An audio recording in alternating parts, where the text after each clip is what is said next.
اللي قدامنا ده المرحوم الكابتن احمد رفعت، ودي البلوجر هدير عبد الرازق. انا بعتذر في البداية عن العنوان المستفز واللي خلى الكل دلوقتي بيسأل نفسه ايه العلاقة اللي ممكن تكون بين المرحوم الكابتن احمد رفعت وبين البلوجر هدير عبد الرازق. طبعا حاشاه ان يكون له علاقة من اي نوع بهدير، لكن هو في علاقة من نوع اخر.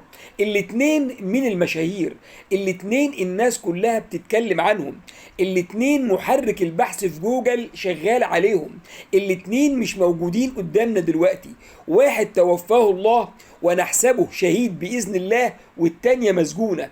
الأول الناس كلها بتترحم عليه والشاطر اللي عاوز يجيب حقه، والتانية الناس كلها نازلة عليها سباب وشتايم. المقصود من كلامي إن كلنا في النهاية هنموت وهناخد معانا عملنا اللي هنقابل بيه ربنا، وهيفضل في الدنيا سيرتك. شوف بقى انت عايز تقابل ربنا ازاي، وعاوز الناس لما ترحل عن دنياهم تقول عليك ايه. نصيحتي لكل بلوجر ولكل واحد او واحدة فاردين دراعاتهم للدنيا وبيقولوا يا ارض تهدي ما عليك يأدي، العمر لحظة.